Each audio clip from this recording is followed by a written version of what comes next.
રાજ્યની પ્રી સ્કૂલો 3 ડિસેમ્બરથી રહેશે બંધ. પ્રી સ્કૂલ એસોસિએશનની ચીમકી. રાજ્યમાં 10,000 કરતાં વધારે પ્રી પ્રાઇમરી સ્કૂલ આવેલી છે, જ્યારે અમદાવાદમાં 3,000 કરતાં વધારે છે. શિક્ષણ વિભાગ દ્વારા પ્રી પ્રાઇમરી સ્કૂલો માટે નવી પોલિસીને લઈને વિરોધ ફાટી નીકળ્યો છે. રાજ્યની પ્રી સ્કૂલના સંચાલકો હવે લડી લેવાના મોડમાં છે. વિવિધ માંગ નહીં સ્વીકારાતા પ્રી સ્કૂલના સંચાલકોએ આંદોલનનો માર્ગ અપનાવ્યો છે. આગામી 3 ડિસેમ્બરે રાજ્યની તમામ પ્રી સ્કૂલ બંધ રાખવાનું એલાન કર્યું. તમામ પ્રી સ્કૂલના સંચાલકો ગાંધીનગર એકઠા થશે. ભાડા કરાર, બીયુ પરમિશન સહિતના અલગ અલગ મુદ્દાઓ મામલે તેઓ પ્રશ્નોનું નિરાકરણ ઈચ્છી રહ્યા છે. નોંધનીય છે કે પ્રી પ્રાઇમરી સ્કૂલ જે જગ્યાએ હોય ત્યાંનો 15 વર્ષનો ફરજિયાત રજિસ્ટર્ડ ભાડા કરાર હોવો જોઈએ. પ્રી પ્રાઇમરી સ્કૂલો પણ કોઈ ટ્રસ્ટ કે નોન પ્રોફિટ કંપની તરીકે રજિસ્ટ્રેશન કરાવવાની રહેશે. પ્રી પ્રાઇમરી સ્કૂલોએ દર વર્ષે એક વર્ગ દીઠ 5,000 રજિસ્ટ્રેશન ફી ભરવાની રહેશે. પ્રી પ્રાઇમરી સ્કૂલમાં સિનિયર અને જુનિયર સિવાય બાલવાટિકા ચલાવવી હોય તો પ્રાઇમરી સ્કૂલની માન્યતા મેળવવી પડશે. પ્રી પ્રાઇમરીની માન્યતા ન હોય તો માત્ર જુનિયર અને સિનિયરના વર્ગ જ ચલાવી શકાશે. આ તમામ મુદ્દાઓથી પ્રી પ્રાઇમરી સ્કૂલોમાં સંચાલકો અસહમત છે. ફેબ્રુઆરી 2025 સુધીમાં તમામ પ્રી પ્રાઇમરી સ્કૂલોએ જે તે જિલ્લા શિક્ષણાધિકારીની કચેરીમાં ફરજિયાત રજિસ્ટ્રેશન કરાવવાનું છે. સૌ ભણે સૌ આગળ વધે સૂત્ર પોકળ સાબિત થયું. મહીસાગર જિલ્લામાં 475 શિક્ષકોની ઘટથી વિદ્યાર્થીઓના ભાવિ પર ખતરો. સૌ ભણે સૌ આગળ વધે સરકારનું આ સૂત્ર ક્યાંક પોકળ સાબિત થઈ રહ્યું હોય તેમ લાગી રહ્યું છે. વિદ્યાર્થીઓને ભણાવનારની જ અછત હોય તો પછી વિદ્યાર્થીઓ ભણીને આગળ વધે કેવી રીતે? વાત છે મહીસાગર જિલ્લાની, જે માધ્યમિક અને ઉચ્ચતર માધ્યમિક ગ્રાન્ટેડ 188 શાળા તેમજ 39 માધ્યમિક અને ઉચ્ચતર માધ્યમિક ખાનગી 39 શાળાઓમાં 475 શિક્ષકોની જગ્યા ખાલી છે. અને વિદ્યાર્થીઓના ભવિષ્ય સાથે રીતસરના ચેડા થઈ રહ્યા છે. નવાઈની વાત તો એ છે કે આવનાર સમયમાં બોર્ડની પરીક્ષા પણ નજીક છે અને મુખ્ય વિષયો જેવા કે ગણિત, વિજ્ઞાન અને અંગ્રેજીના શિક્ષકો જ નથી. ન્યૂઝ 18 ગુજરાતીની ટીમે મહીસાગર જિલ્લાની ઘણી શાળાઓની મુલાકાત લીધી, જેમાં જાણવા મળ્યું કે મહીસાગર જિલ્લાની આવી ઘણી શાળાઓ છે જ્યાં મુખ્ય વિષયના શિક્ષકો જ નથી. આવી સ્થિતિમાં તો શિક્ષણનું સ્તર કથળતું જશે અને એ પાછળ જવાબદાર શિક્ષકોની ખાલી પડેલી જગ્યાઓને જ માનવામાં આવશે. ત્યારે હવે મહીસાગર જિલ્લા શાળા સંચાલક મંડળ દ્વારા પણ શિક્ષકોની ઘટને લઈને રાજ્યના મુખ્યમંત્રી અને શિક્ષણ મંત્રીને લેખિતમાં રજૂઆત કરી છે. વિદ્યાર્થીઓના હિતમાં તાત્કાલિક ધોરણે પ્રવાસી શિક્ષક ભરવાની માંગ પણ ઉઠી છે. સાથે જ જો માંગ નહીં સ્વીકારાય તો કોર્ટ સુધી જવાની ચીમકી ઉચ્ચારી છે. પંચમહાલ પંથકમાં પણ શિક્ષકોની ઘટથી ગરીબ વિદ્યાર્થીઓનું ભાવિ હડતાળ. ભણશે ગુજરાત, આગળ વધશે ગુજરાતના સ્લોગન તો લગાવી દેવાયા, પણ શિક્ષક વગર ભણે કેવી રીતે ગુજરાત? વાત છે પંચમહાલ પંથકની. અહીં ગામડાઓમાં શાળા છે, શાળામાં બાળકો ભણવા પણ આવે છે, પરંતુ ખાટલે મોટી ખોટ એ છે કે બાળકોને પાયાનું શિક્ષણ આપનાર શિક્ષકો જ નથી. પંચમહાલ પંથકની શાળાઓમાં મુખ્ય વિષયોના શિક્ષકો જ નથી. પંચમહાલ જિલ્લામાં 218 ગ્રાન્ટેડ માધ્યમિક અને ઉચ્ચતર માધ્યમિક શાળાઓ અને 17 સરકારી ઉચ્ચતર માધ્યમિક અને માધ્યમિક શાળાઓ આવેલી છે. આ શાળાઓમાં હાલના તબક્કે 531 શિક્ષકોની ઘટ છે. પરિણામે વિદ્યાર્થીઓના ભવિષ્ય પર જોખમ તોળાતું હોય તેવી સ્થિતિનું નિર્માણ થયું છે. અહીં વાત ફક્ત શિક્ષકોની જ નથી. શાળાઓમાં ક્લાર્કની ભરતી ન કરાતા આચાર્ય ક્લાર્કનું કામ કરવા મજબૂર બન્યા છે. ગ્રામ્ય વિસ્તારના લોકો મોંઘી દાટ ફી આપી ખાનગી શાળામાં તેમના બાળકોને ભણાવી શકે તેવી સ્થિતિમાં નથી, જેથી તેઓ પોતાના બાળકોને સરકારી શાળામાં મોકલતા હોય છે. ત્યારે હવે અખિલ ભારતીય શૈક્ષિક મહાસંઘ ગુજરાત દ્વારા રાજ્યના શિક્ષણ મંત્રીને લેખિતમાં રજૂઆત કરી ગ્રાન્ટેડ શાળાઓમાં પૂરતા શિક્ષકોની ભરતી કરવામાં આવે તેવી માંગણી કરી છે. છોટાઉદેપુર પાલિકાના બાપે 1.17 કરોડ પાણીમાં શોપિંગ સેન્ટર બન્યું અસામાજિક તત્વોનું સેન્ટર. છોટાઉદેપુર નગરપાલિકા દ્વારા 1,70 લાખના ખર્ચે મલ્ટીપર્પઝ બિલ્ડિંગ બનાવવામાં આવ્યું છે. પાલિકાને આર્થિક મદદ મળે તે હેતુસર છોટાઉદેપુરના પ્રાઇમ લોકેશન પર આ બિલ્ડિંગ બનાવવામાં આવ્યું છે, જેમાં 40 દુકાનોનો સમાવેશ થાય છે. વેપારીઓને પણ આ કોમ્પ્લેક્સમાં દુકાનો લેવાનો ભારે ઉત્સાહ હતો, પરંતુ તેની હરાજી ન થતાં 5 વર્ષથી તૈયાર થયેલું કોમ્પ્લેક્સ ધૂળ ખાઈ રહ્યું છે. આ બિલ્ડિંગ હાલ અસામાજિક તત્વોનો અડ્ડો બની ગયું છે. કોમ્પ્લેક્સ જાણે શૌચાલય બની ગયું હોય તેમ લોકો અહીંયા શૌચક્રિયા માટે તેનો ઉપયોગ કરી રહ્યા છે. જ્યાં જુઓ ત્યાં ગંદકી જ ગંદકી જોવા મળી રહી છે. જેથી સ્થાનિકો તેમજ વેપારીઓની એક જ માંગ છે કે આ પ્રશ્નનો જલ્દી નિકાલ કરવામાં આવે. હાલ તો 2.5 કરોડના ખર્ચે બનેલું આ અદ્યતન ઇમારત ગંદકી અને અસામાજિક તત્વોનો અડ્ડો છે. કેટલાય કાચ તૂટી ગયા છે તો ઇમારતોની આસપાસ લારી ગલ્લાનો જમાવડો છે. છેલ્લા 3 વર્ષથી રાહ જોઈ રહેલા લોકો જલ્દીથી પ્રશ્નનો નિકાલ આવે અને દુકાનોની હરાજી થાય તેવી માંગ કરી રહ્યા છે. જો આની આ જ સ્થિતિ રહેશે તો આવનાર સમયમાં આ બિલ્ડિંગ ખંડેર બની જશે. અમદાવાદમાં નકલી ઓસ્ટ્રેલિયન ડોલર છાપવાની ફેક્ટરીનો પર્દાફાશ. દેવામાંથી નીકળવા ઓસ્ટ્રેલિયન નાગરિકે ફરજી ફેક્ટરી ઊભી કરી. પ્રિન્ટિંગ મશીનમાં કોઈ મહત્વના દસ્તાવેજો પ્રિન્ટ નથી થઈ રહ્યા, નથી કોઈ નોટની નકલ થઈ રહી. આ તો છે નકલી નોટ છાપવાનું મશીન. અહીં છપાઈ રહ્યા છે નકલી ઓસ્ટ્રેલિયન ડોલર. અમદાવાદમાંથી નકલી ઓસ્ટ્રેલિયન ડોલર છાપવાની ફેક્ટરીનો પર્દાફાશ થયો છે. અમદાવાદમાં ડુપ્લિકેટ ભારતીય ચલણી નોટ બનાવવાના અનેક રેકેટ સામે આવ્યા છે. ત્યારે પહેલી વખત એવું બન્યું કે ડુપ્લિકેટ વિદેશની ચલણ નોટ બનાવવાના રેકેટનો પર્દાફાશ થયો. ઓસ્ટ્રેલિયન નાગરિકે દીવામાંથી નીકળવા અન્ય મિત્રની મદદથી નકલી ફેક્ટરી ઊભી કરી. ગૂગલ પરથી ઓસ્ટ્રેલિયન $50ની ઇમેજ ડાઉનલોડ કરી. ઇમેજ ડાઉનલોડ થઈ ગયા બાદ મશીનના સોફ્ટવેર સાથે કનેક્ટ કરી છાપવાનું શરૂ કર્યું. નોટનું પ્રોડક્શન થઈ ગયા બાદ બજારમાં ફરતી થાય એ પહેલા જ એસઓજીએ આરોપીઓને ફેક્ટરી સાથે ઝડપી પાડતા ફરજી ફેક્ટરીનો પર્દાફાશ થયો. પોલીસ તપાસમાં સામે આવ્યું છે કે વિજલપુર ખાતેના લાઇફસ્ટાઇલ હેર કટિંગ દુકાને રોનક રાઠોડ નામના શખ્સની ધરપકડ કરી. રોનક પાસેથી એસઓજીને $50ની 119 ચલની નોટ મળી આવી, જે બાદ એસઓજીએ ખુશ પટેલની પણ ધરપકડ કરી લીધી હતી. તેની પૂછપરછ કરતા તેણે કબૂલાત કરી હતી. ગાંધીનગર ખાતે રહેતા અને ઓસ્ટ્રેલિયન નાગરિકત્વ ધરાવતા મૌલિક પટેલે $50નું બંડલ આપ્યું હતું. જ્યારે નકલી નોટ છાપવાના વટવા ખાતેના ગોડાઉનમાં પહોંચ્યા તો ત્યાં ઓસ્ટ્રેલિયન ડોલરનું પ્રોડક્શન થઈ રહ્યું હતું. મૌલિક અને ધ્રુવ દેસાઈ અલગ અલગ સિરિયલ નંબરથી ઓસ્ટ્રેલિયન ડોલર છાપતા અને બાદમાં ખુશ અને રોનક જેવા યુવકોને બજારમાં વેચાણ માટે આપતા. એસઓજી ઓસ્ટ્રેલિયન ડોલરની બનાવટી નોટ છાપવામાં વપરાતી પ્લાસ્ટિકની શીટ, પ્રિન્ટર, ઇંક, પેનડ્રાઈવ સહિતનો મુદ્દામાલ જપ્ત કર્યો છે. ચારેય શખ્સો ઓસ્ટ્રેલિયન ડોલરને ક્યાં ક્યાં વટાવી તે મામલે તપાસનો ધમધમાટ પણ શરૂ કર્યો છે. મૌલિક પટેલ અને ધ્રુવ દેસાઈ એસઓજીને ચલણી નોટ કેવી રીતે છપાય છે તેનો ડેમો પણ બતાવ્યો. મૌલિક પટેલ ઓસ્ટ્રેલિયા નાગરિકત્વ ધરાવે છે અને તેના ધંધામાં નુકસાન થતાં તે દેવાદાર થઈ ગયો હતો. શોર્ટકટથી રૂપિયા કમાવા માટે મૌલિક પટેલે બનાવટી ઓસ્ટ્રેલિયન ડોલર બનાવવાનો પ્લાન કર્યો હતો અને તેને ભારતમાં વટાવવા માટેનું નક્કી કર્યું હતું. બંને જણાએ નોટ છાપવા માટેનું મશીન 11 લાખમાં ગાંધીનગરથી ખરીદ્યું હતું અને બાદમાં પોતાનો ગોરખ ધંધો શરૂ કર્યો હતો. સુરતીઓ જો કારમાં હાઈ વોલ્ટેજ ફ્લેશ લાઇટ નાખી હોય તો કાઢી નાખજો, નહીતર થશે દંડ. સુરતીઓ કારમાં હાઈ વોલ્ટેજ ફ્લેશ લાઇટ નાખી હોય તો કાઢી નાખજો, નહીં તો થશે દંડ. દિવસે દિવસે વધતી અકસ્માતોની સંખ્યાને ઘટાડવા સરકારની સાથે પોલીસ વિભાગ પણ સક્રિય થયું. આ જ કામગીરીના ભાગરૂપે સુરત પોલીસે કાર્યવાહી કરી. અકસ્માતો માટે ગાડીઓમાં હાઈ વોલ્ટેજ ફ્લેશ લાઇટ અકસ્માતોમાં સૌથી વધુ જવાબદાર હોય છે. આ લાઇટ્સને કારણે સામેના વ્યક્તિની આંખોમાં અંધારા આવી જતા હોય છે. ત્યારે સુરત પોલીસે ડુમસ રોડ પર જતી આવી ગાડીઓને અટકાવી દંડની કામગીરી કરી. એટલું જ નહીં, પોલીસે ગાડીઓના શોરૂમના મેનેજર અને મિકેનિકને સાથે રાખી કામગીરી કરી. સુરત પોલીસે ફરી એક વખત ગાડીમાં ફ્લેશ લાઇટ નાખીને ફરતા હોય તેવા 100 કરતાં વધુ ગાડી ચાલકોને દંડ ફટકાર્યો. પકડાયેલા લોકો પોલીસથી બચવા અવનવા બહાના કરતા જોવા મળ્યા. ત્યારે પોલીસે આપેલી મિકેનિક અને ગાડીના શોરૂમના મેનેજરો સાથે રાખીને કરેલી કામગીરીને સૌ કોઈ બિરદાવી પણ રહ્યા છે. આ કામગીરી સુરત પોલીસે શરૂ કરી છે અને આગામી દિવસોમાં આ ડ્રાઈવ સૌથી મોટી ડ્રાઈવ ગુજરાતમાં બને તો નવાઈની વાત નથી. બીઝેડ ગ્રુપ કૌભાંડના 7 આરોપીની ધરપકડ. મહાઠગ ભૂપેન્દ્ર ઝાલા રોકાણ લાવનાર એજન્ટોને મોંઘી ગિફ્ટ આપતો. બીઝેડ ગ્રુપે કરોડો રૂપિયાનો બૂચ માર્યા બાદ પોલીસ દ્વારા તપાસનો ધમધમાટ ચાલી રહ્યો છે.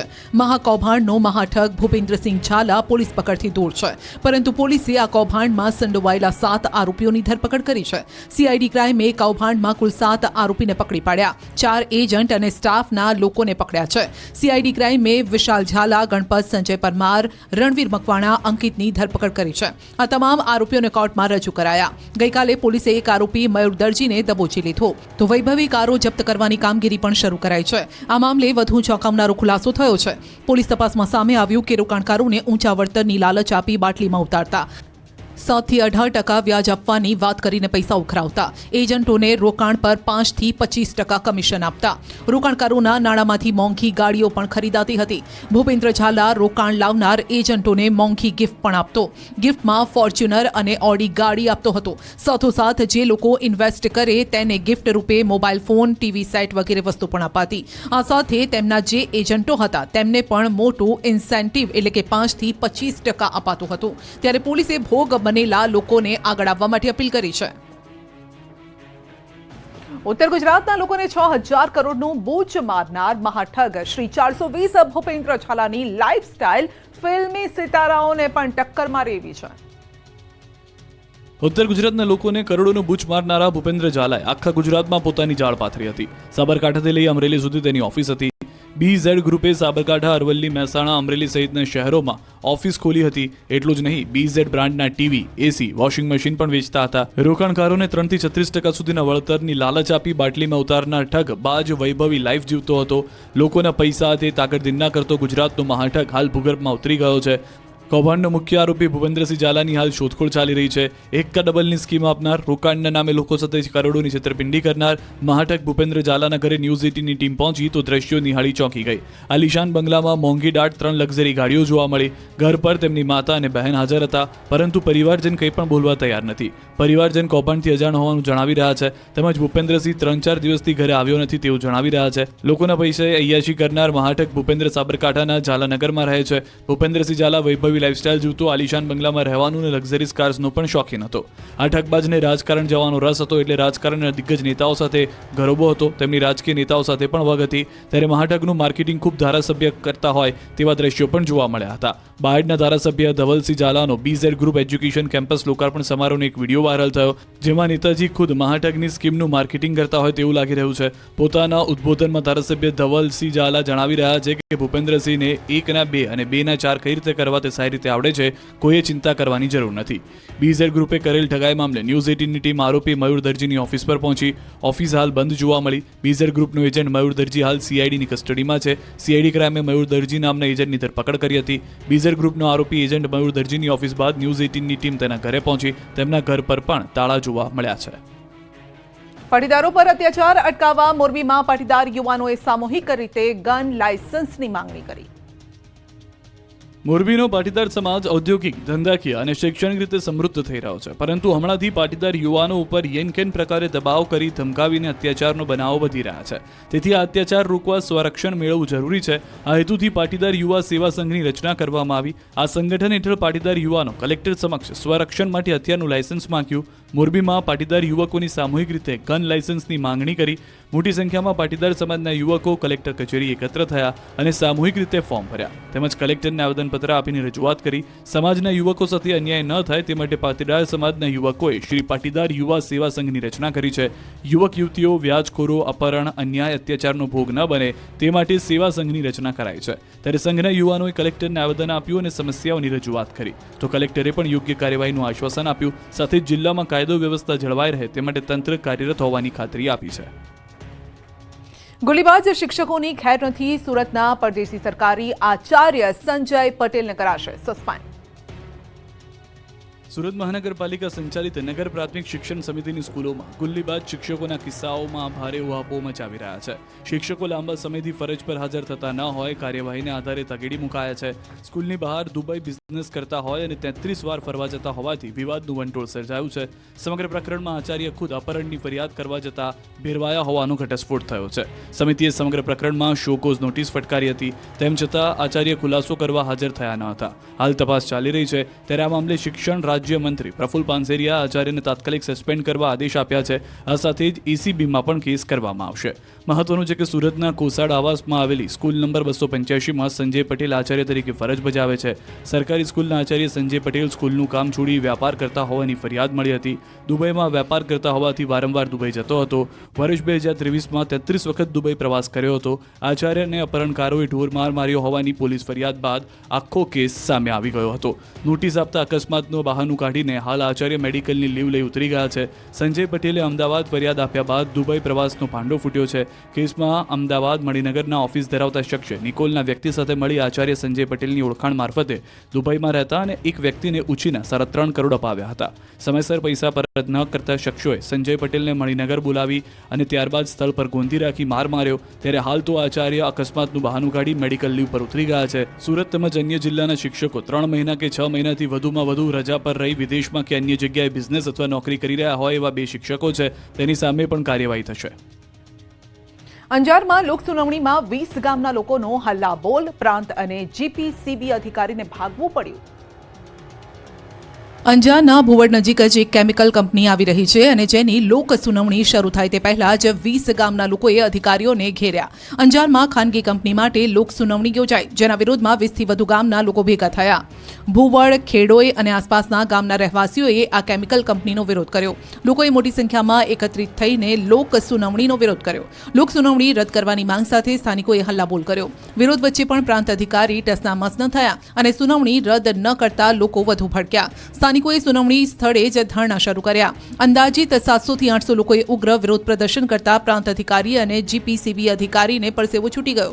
લોકોને સાંભળ્યા વગર લોક સુનાવણી પૂર્ણ જાહેર કરી અંજાર પ્રાંત અને જીપીસીબી અધિકારીએ ચાલતી પકડી. નોંધનીય છે કે અંજારના ભુવડ પાસે કેમિકલ ઉપરાંત સ્ટોરેજ કંપની આવી રહી છે. ગ્રામજનોએ આ કંપની સામે વિરોધ વ્યક્ત કરી લડત કરવાની તૈયારી બતાવી છે. ગામ નજીક આવતી કેમિકલ કંપનીથી માનવ વસાહત પાસે જ હોવાથી વ્યાપક નુકસાન થશે તેવો ભય છે. 3 થી 4 તળાવો જે આ ગામની જીવાદોરી છે તે પણ દૂષિત થશે. 3000થી વધુ પશુધનને નુકસાન થશે. આ વિસ્તારમાં બાગાયતી અને ખેતીના પાકોમાં પણ વ્યાપક નુકસાન થશે તેવો લોકોને ડર છે. વડોદરામાં મચ્છી માર્કેટને પાલિકાએ સીલ માર્યો. લાયસન્સ ફી ન ભરતા 8 લાખની વસૂલાત માટે કાર્યવાહી. વડોદરામાં દબાણકર્તાઓ પર 10 દિવસથી તવાઈ ચાલી રહી છે. વિવિધ વિસ્તારમાં ખડકી દેવાયેલ દબાણો પર બુલડોઝર ફરી વળ્યું છે. વડોદરાના મનપા કમિશનર દિલીપ રાણા એક્શન મોડમાં છે. શહેરમાં સતત 10મા દિવસે દબાણ હટાવવાની કાર્યવાહી યથાવત છે. ગુરુવારે પિરામિતા રોડ પર આવેલું ફિશ માર્કેટ સીલ કરાયું. રાવપુરા પોલીસના ચુસ્ત બંદોબસ્ત સાથે ફિશ માર્કેટ સીલ કરવામાં આવ્યું. અનેક નોટિસ બાદ પણ પરવાના ફી ન ભરતા ફિશ માર્કેટ સીલ કરાયું. છેલ્લા 5 વર્ષથી વધુ સમયથી નોટિસ આપ્યા છતાં પણ કોઈ કાર્યવાહી કે પછી ફી નહોતી ભરવામાં આવતી, જેથી વડોદરા કોર્પોરેશનની માર્કેટ શાખા અને દબાણ શાખાની સંયુક્ત કાર્યવાહી અહીં ચાલી. શહેરના રાજમહેલ રોડ ઉપર પિરામિતા પોળની અંદર આવેલા મચ્છી માર્કેટના વેપારીઓ દ્વારા 8 લાખ ભાડું અને લાયસન્સ ફી ન ભરવામાં આવતા સીલ કરાયું છે. પાલિકા દ્વારા પિરામિતા રોડ પાસે મચ્છી માર્કેટ બનાવવામાં આવ્યું હતું. માર્કેટમાં 10 વેપારીઓ મચ્છીનો વ્યવસાય કરે છે. પાલિકા દ્વારા વાર્ષિક ₹5000 ભાડેથી માર્કેટમાં ઓટલા આપવામાં આવ્યા, પરંતુ આ વેપારીઓ દ્વારા ભાડું અને લાયસન્સ ફી નિયમિત ભરવામાં નહોતી આવતી. મચ્છી માર્કેટને સીલ કરવામાં આવતા